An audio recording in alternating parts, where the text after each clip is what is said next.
Every club, every day. The Global Sports Podcast Network. Hello, everyone, and welcome back to the Daily Newcastle podcast. Although it might as well be the Daily England podcast, the number of international breaks we're having recently. But I'm not going to go down that rabbit hole, and we're going to have a fun, positive podcast tonight because I am once again joined by the boys, starting with Kev. How's it going, Kev? Hey up. I mean, I love England. I love England. He's back. We're also joined by Iain. How's it going, buddy? Yeah, I'm going to have to develop a catchphrase, Michael, to know what to say at these introductions. Kev's already nicked the I love England one. I'll have to have I created it. I'm doing fine. I'm looking forward. I'm looking forward to the upcoming England games and discussing them tonight. Oh, absolutely fantastic. Now, the international break has arguably come at the worst possible time for the Magpies. Obviously, we've had 3 fantastic victories over Arsenal, Chelsea, and high-flying Nottingham Forest. But since then, the world has fallen apart. Gary Lineker has announced he's leaving Match of the Day. David Coote has said, well, what everyone was thinking about Jurgen Klopp. And Roberto De Zerbi gave a powerful PowerPoint presentation on how he nearly ruined his career by joining Manchester United and then somehow ruined it by bringing the inmates of Strangeways Prison to France. But on that note, I'm going to go to the first question. And I want you to put yourselves in the shoes of those at the top level of international football. The UEFA Nations League just isn't really working.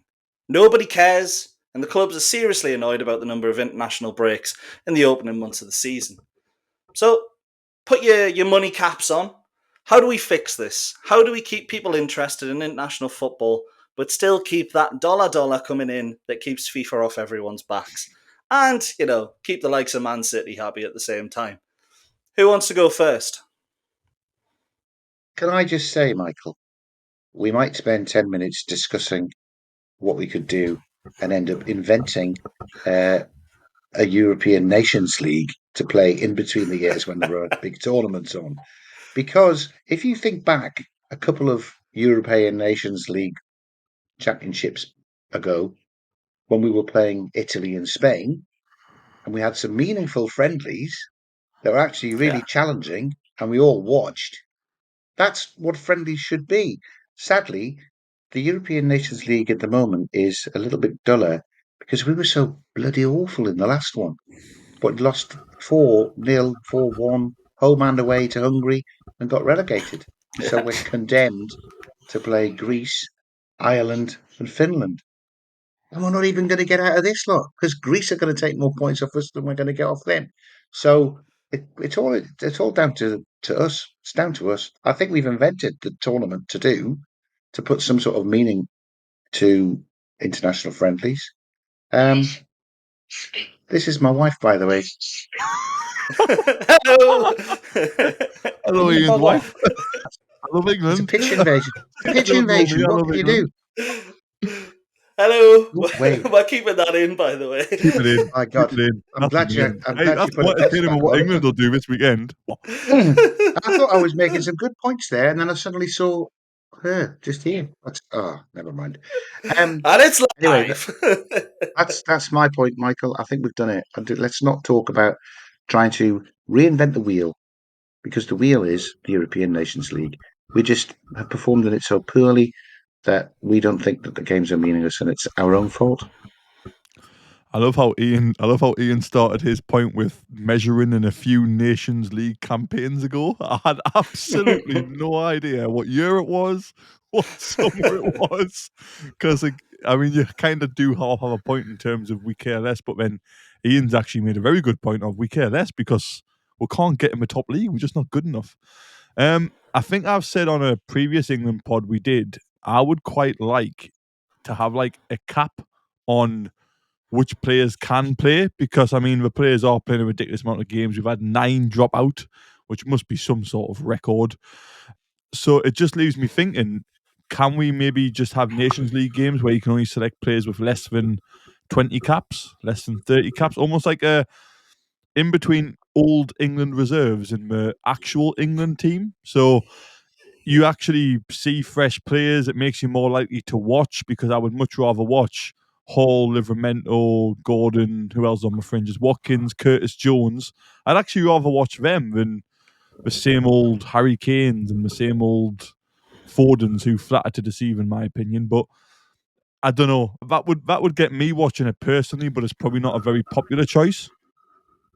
Yeah, I'd agree. I mean, it's one of those where it would probably lead to Jacob Murphy, well, maybe less so now, but Dan Burn in particular getting an England cap, which I'm sure we would all love to see. I mean, he Everybody would be would up tune there in with to some watch of the Dan Burn greats. against Brazil. That would be amazing, wouldn't it? Dan Burn against Brazil, just absolutely dominating them.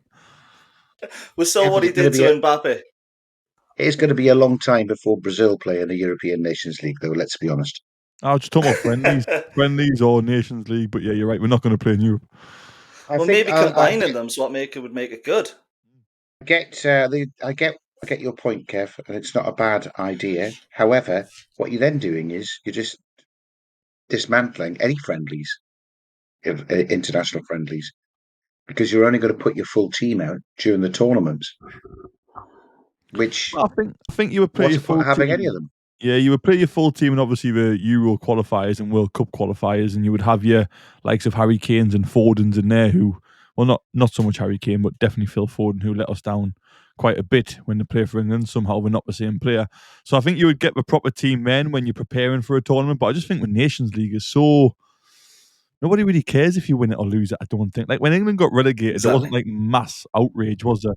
And if we were to win it, I don't think we'd still class it as a major trophy. It wouldn't be like the first one since '66. It would be like, well, that's a nice little community shield, but can we actually win the Euros or a World Cup?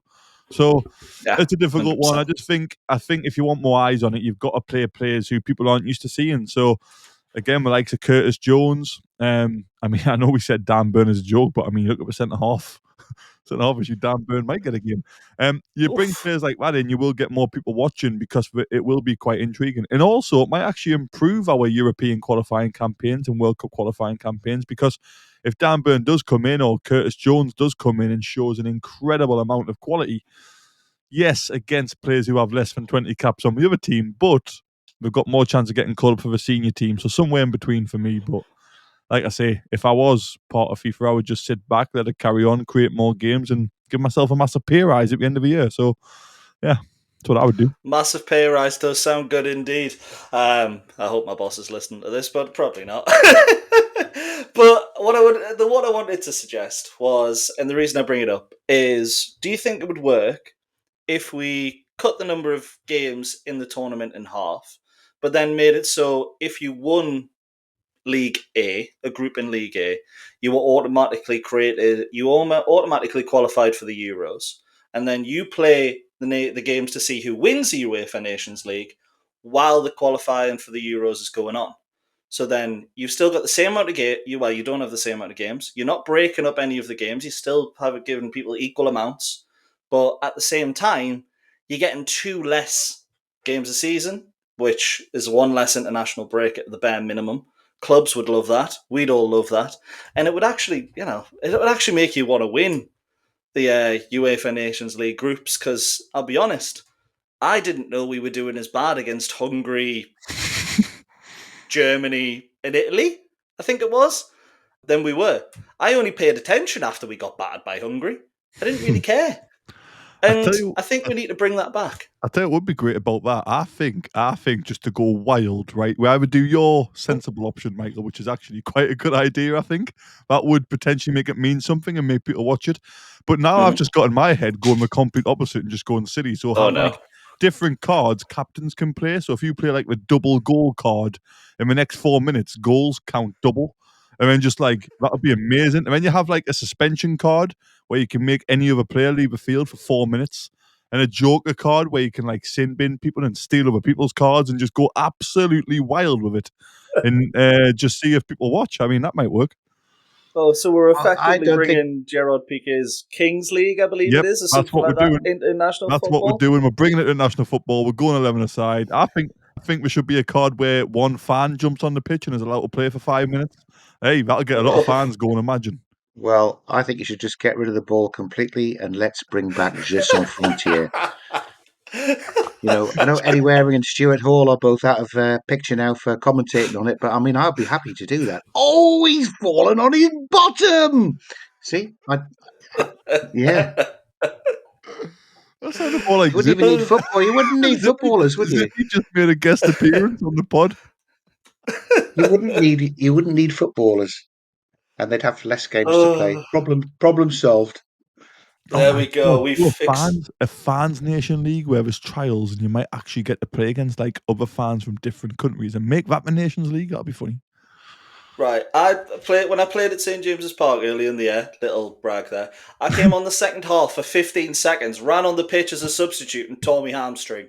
So I'm definitely not making it. Wow. But I can just imagine going out there for trials. You're getting spotted by, I don't know, it's not going to be an A-lister, let's be honest, probably a C-lister. Let's go Stephen Taylor. Stephen Taylor sitting there going through the lineup, gets 60 stone Dave from Hexham running down. Get in, Dave from Hexham. And that is our centre-back. Well, or centre-back because we don't need to. You have 10 fans and one England legend.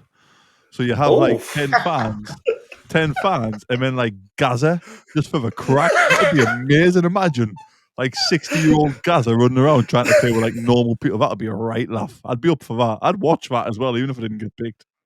It'd be like a better version of Masters football. I love it. Right. I don't know. I'll tell you what.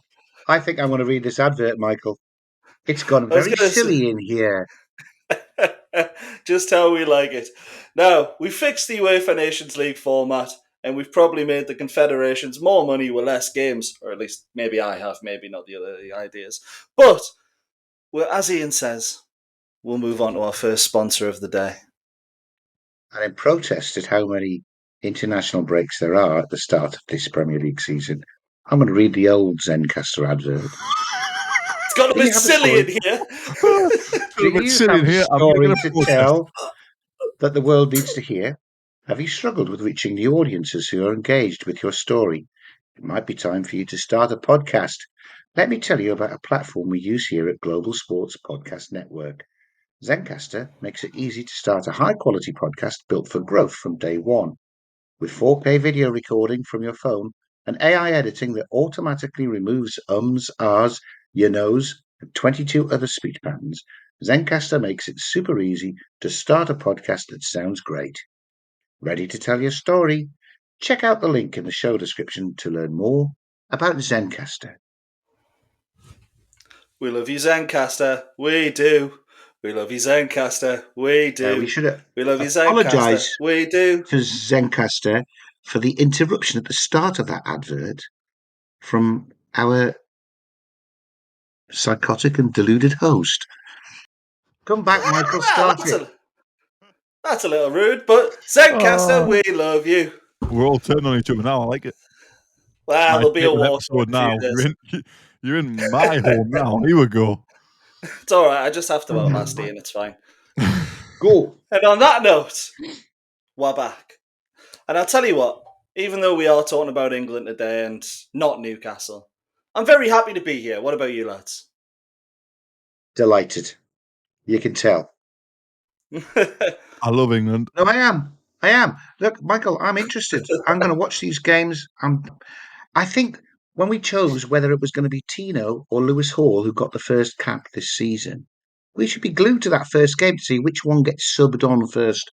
Because it'll be either me or you two that are right or wrong, if you see what I mean. Because I think I had Lewis Hall and you two had Tino, didn't you? I think I went Tino. I don't remember, to be honest. Michael didn't care about you can't remember because you had Jacob Murphy, didn't you, Michael? Probably. Yeah. I actually think I went John Ruddy, but we never know. But I tell you what, you know who doesn't seem to be happy about England? About 30% of the players that get called up. Because as we mentioned earlier, almost over a third of the squad have dropped out. And Harry Kane came out today and effectively said clubs were taking advantage of England. And, maybe we're a bit too nice. But what do you think about that? Do you think maybe the fact big players just don't want to play for England anymore, or clubs are taking advantage, or maybe players are just genuinely that injured? What do you think? Yeah, probably a mix of all three. But I think if we're going to be honest, I would love to sit on my high horse and be like, yeah, I wouldn't pull out of an England team. It's your country and country before club. But if I was Trent Alexander-Arnold and I was pretty much guaranteed to play, whether it was midfield, right back, wing back, or wherever, and the busy winter schedule is coming up, I can't be bothered to play Nations League either. I know that's going to cause a lot of upset, and I think the traditionalists will be like, "Oh, what do you mean you can't be bothered to play for England?" But I think I've said it on previous ones. I'm club over country all day long. So if you like Alexander Arnold, who is a Liverpool fan and he wants to stay fit for Liverpool, the top of the league, they could potentially have an opportunity to win the league with Man City looking like they're stuttering a little bit and Arsenal stuttering as well. I mean, why wouldn't you? I mean, why would you be bothered about these fixtures? Like we said in part one, it's a Nations League where really you don't get much back from it. And I also think in terms of the club argument, the clubs are paying these players hundreds, 200,000s of pounds a week, if not more.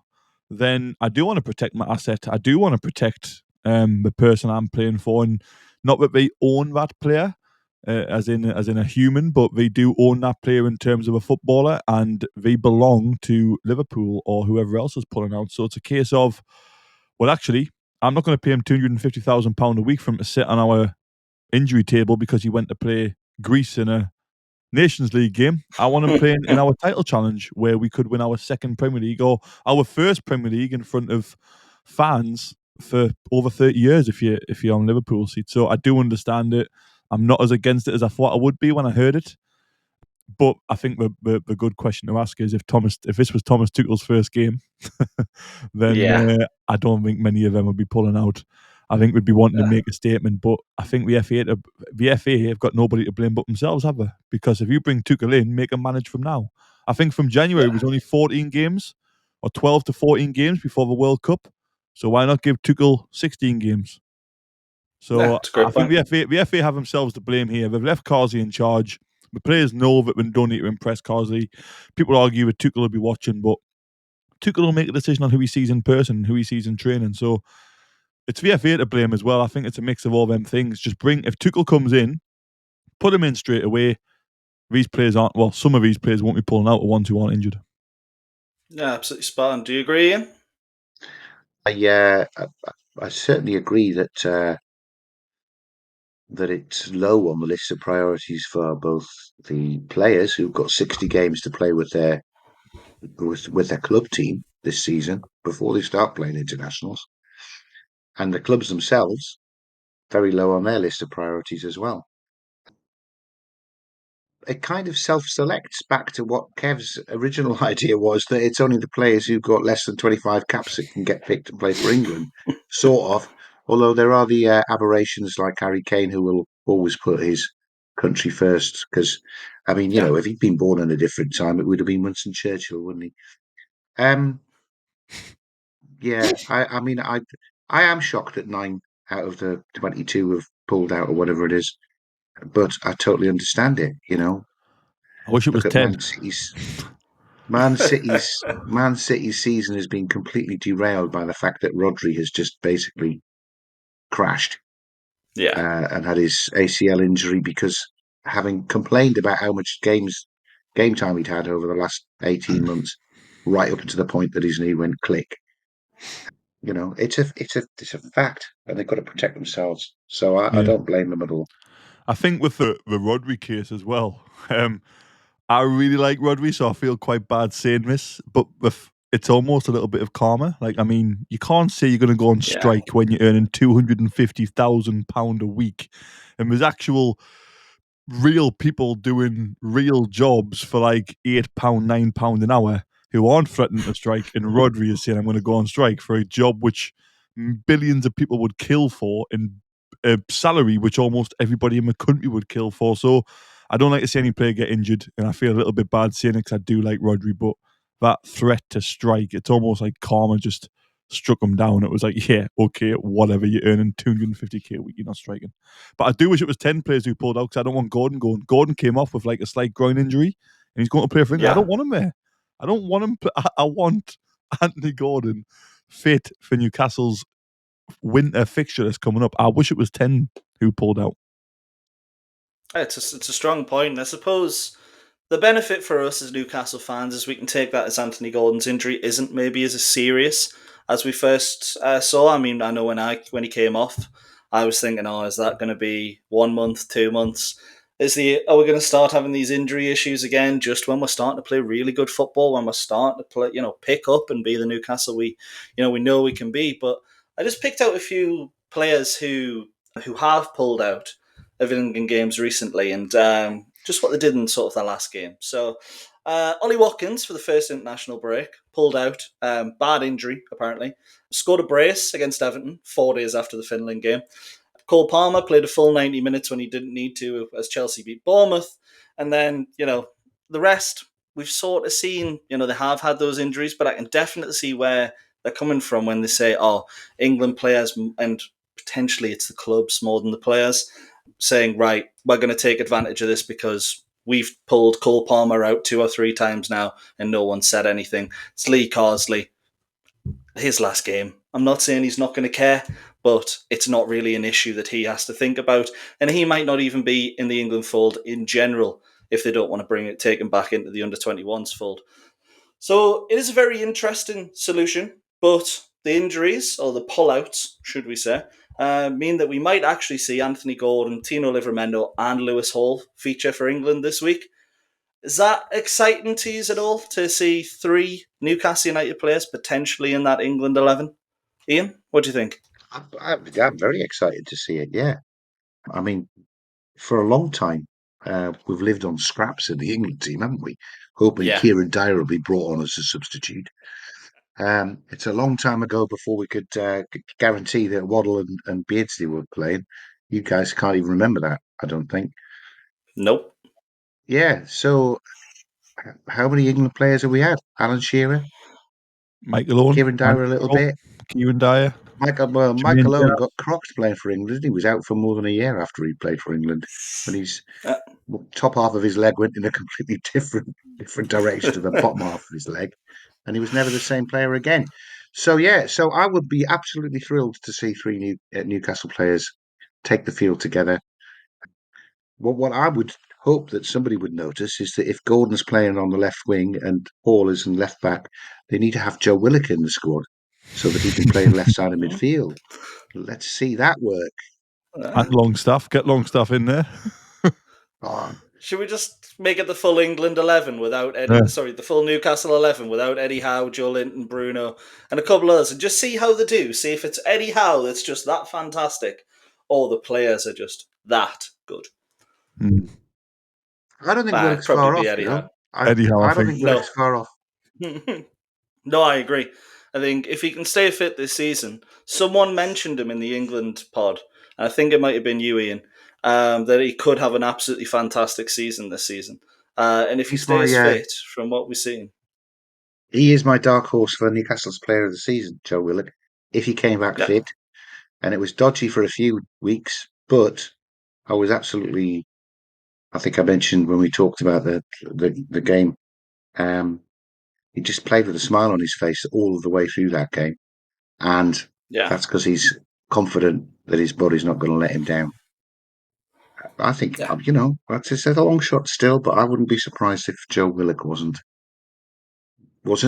disturbing the cap makers very soon. I think you might be right. Now, I do... In fact, no, you know what?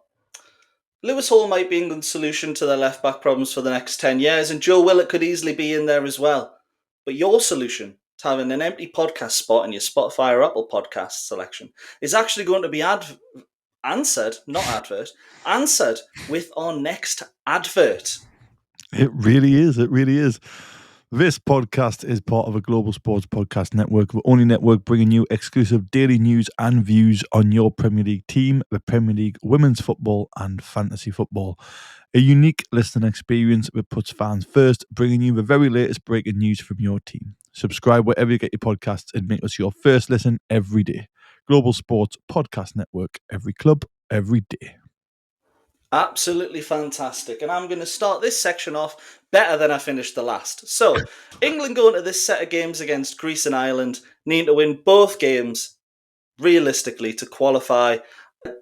to be promoted into League A of the UEFA Nations League.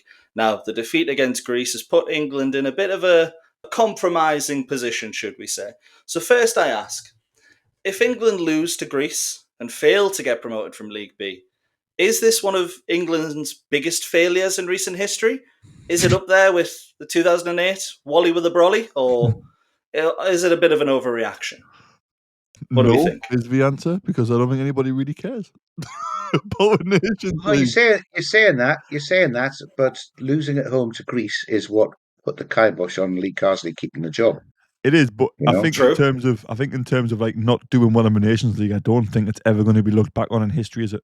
I just don't think anyone will look No. back on that. Like, everyone looks back in 2008 and thinks, "Oh my God, that's a year England didn't qualify for a major tournament." People look back on not going up to League A in the Nations League and just think, "What on earth was that?" Because people don't. Yeah, like I am actually weirdly excited for the game, mainly because of what Iain said in the last part. I love the idea of 3 England players taking the pitch together, 3 Newcastle players taking the pitch together for England. I'm really actually excited about that. Even though God, please don't any of them get injured. That would be a disaster, especially with trips out at right back. And I think Kraft's just come out with an injury today, so we literally have 0 right backs if Tino gets injured on international duty.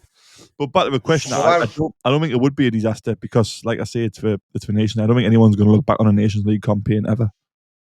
Right, that's a I bold heard statement. today, by the way, Kev, that Trips and Wilson will be back for the West Ham game. Thank God. Anyway, yes. Can I just say as well, I don't know when it's appropriate to insert this, but I think it should be recorded that Lewis Miley has been promoted to the under-21s, which is Yes. fantastic because that means he's the next one to go up, as long as Thomas Tuchel does the old promoting from the under-21s game again. But also we had 3 lads, and I haven't got the names in front of me, 3 lads called up for the under-18 team, including this Sean Neve, is it? Who's only 17 anyway, and scoring lots and lots of goals in the under-18s. So it bodes very, very well, I think, and we've never had that sort of thing to see for Newcastle over the course of the next 3 or 4 years, bringing some real quality through from their academy. How long 100%. how long did we hang on to Andy Carroll and Paul Dummett for before the next one came? It'd be fantastic for 2 or 3 of them to break through every year. That'd be brilliant. Yeah, absolutely. I think with Lewis Miley as well, the fact that he hasn't had any minutes for us since coming back from injury just shows how much he impressed last season, and the fact that this call-up, it's been in the pipeline for a little while, and if Miley can come back, he's probably not going to get into the team, unfortunately, at the moment, but if he can come back, get his fitness up, and maybe get a move to a championship side, in the January window, stop Sunderland from getting that promotion to the Premier League, like we all know they shouldn't, then who knows? Lewis Miley could be in the England squad by 2026, maybe even, which is maybe even an even bolder statement. But we're here for England versus Greece and England versus Ireland, which I haven't mentioned yet. So I should probably start that now. But I want to just get some predictions because this is Lee Carsley's final 2 games, and Greece is a must-win. Ireland, we're not going to know whether or not we need to win that or not yet. We might end up playing a playoff against whoever comes third in one of the League A fixtures. But for Greece, we've seen how Greece play. We know how England play. What are our predictions for the game? Kev, you start. Well, my head thinks somehow a Greece 1-0 win, but I'm not going to go that because I'm never ever that negative. I'm going to go 1-1. And what about you, Ian? Yeah, I'm just looking at who is left in the squad. We've got. I mean, I know Greece really outplayed us at Wembley, but there's a Greece are a weird good team. that he picked. Yeah. It had so many forward players crowbarred in that we were very disjointed. However, a lot of them have pulled out, which might help him choose a far more balanced side. I think we'll win in Greece 2-0. No, that's what I was looking for. To be fair, one of the things I did sort of wanted to bring up about the Greece game is obviously when we played them in his interview afterwards, Lee Carsley mentioned the tactic, which we've briefly mentioned there. And he mentioned that they'd worked on it for a small amount in training the day before, quote unquote. Now, are we believing that, or do we think that's just Carsley showing a bit more experience than maybe he has and trying to get the stick away from his team? What do we think? I think I think we were very complacent going into that game, and we got a real shock that if you Yeah. don't put it all in, like you do in the Premier League when you turn up away at Crystal Palace and you don't put it all in, you get tonked because Yeah. there's a level of quality in international football, and they're playing at Wembley. It's one of the biggest games in their career, and that became very apparent during the course of that match. By the time we realised and adjusted and did come back into it, it was too late, wasn't it? We sort of put everything into getting 100%. that equaliser and then fell over again. Um, so yeah, I think it would be a different game in Greece. I think our eyes are open. I still think we've got enough strong players in the squad. I think we'll win it comfortably. You know, Bellingham's still playing, Kane's still playing, Gordon, Watkins, not Declan Rice, Mister That means we'll Sideways. pass forward. It means we'll pass forward. So actually, I might change my Yeah, prediction to a 2-1 England win if Rice isn't playing. Oof. No, Um, we'll keep it how it was because then we've got two contrasting views and you at home can let us know what you think. what I will say about that kind of experiment causing, it's almost like it'd be watching X Factor because he just stuck boy bands together, chucked them in positions, and hoped it worked. Didn't he? It was like a talent show. You try this, you try that. We'll stick you two together on that side. We'll stick you two together on that side, and it might work. It's almost like you just Yeah, trying to be a judge on the X Factor. It was amazing.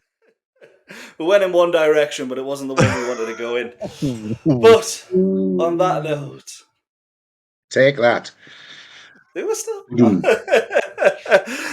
But we also have the Ireland game. We saw how Ireland played, and to be honest, it was pretty dreadful. But at least we're going to get a good atmosphere, which is something you don't often get in international games. So, what are we thinking for the England game versus Ireland? Is that going to be a bit more easy? Should we say, Kev? Yeah, I mean, well, I'm not really part Irish, but I've got an Irish name, and I was born on St. Patrick's Day, so I feel like I need to stick up for Ireland a little bit. But Oh. we don't have many, redeeming. I can't finish that. They're not We very don't good. have many good players. I think that will be an easy game. And I also think the players who are in the squad, who maybe aren't in the squad, probably want my name in lights and they'll probably want to get on the score sheet. So I actually think we'll do really well against Ireland. I think that might be a 2. I'm going to go 3-0 win. 3-0 win against Ireland. I just think Greece, we've underestimated them once, and I think we'll do it again. I really do. But with Ireland, I think the players who are now in that squad will be up for it. It'll be a home match. They'll want to make a name for us. I'm going to go 3-0 win against Ireland and a 1-1 draw against Greece. Oh, absolutely spot on. And what about you, Ian? For the last game, do you think Carsley will finish on a flourish? I think he should do if we approach the game with the correct mentality. It should be an easy win, 3-0, 4-0. However, we're back at Wembley. We might have just beaten Greece. The conditions are there for us to be super complacent again, and we go into the Irish team, which is clearly the individuals are not as good as the England individuals, but if the team, when they're bonded together, is working harder and running harder, then they could make it really, really difficult for us. So it's all down to our mentality. We should be winning that 3 or 4 goals. Is Carsley Irish? Yes. Do you know all them things about Tuchel playing against Germany? It's literally happening with Lee Carsley and no one's talking about it. I've just thought Lee Nobody Carsley cared. Irish. Yeah, it's absolutely baffling. No one cared. But it's, a German manager in England apparently is a big problem. But that's an issue for another day, and maybe we'll talk about it in January. Actually, probably not, because we'll be talking about Newcastle instead. But speaking of Newcastle, I just want to finish on one last question for you both. And it's a little... I mean, I know you got your quiz fix yesterday, but I do have one last one for the end of this episode. So, if you listen to one of our early episodes, you might know the answer to this. But if Lewis Hall and Tino Livramento get their first caps for England, they will join 2 other current Newcastle players on one cap. The question is, who are they? And if you're going to answer, please pause now and get back to it, and I'll let the guys go now. Harvey Barnes. Well, I think we should do one each. You're saying Okay. Harvey Barnes, I'll say John Ruddy. Correct, yeah. Ding, ding, ding. The lads have got it. And I hope you did at home as well. As I mentioned, if you listen to one of the earlier episodes, that's in there. But that's who Lewis Hall and Tino Livramento may be joining if they get the first cap. And let's hope they do. But that's pretty much it for this episode of the Daily Newcastle podcast. England simply must win against Greece and Ireland to avoid what I would say is back-to-back embarrassments in the Nations League, although no one will remember it in 5 years, so that's fine. Now, we'll be taking a very small break over the next few days for the rest of the international break, but be sure to join Iain in Monday's episode as he reviews the international break with Joanne and Nicola. Meanwhile, for me and Kev, we'll be back to talking about Eddie Howe's Mighty Mags next week. Every club, every day. The Global Sports Podcast Network.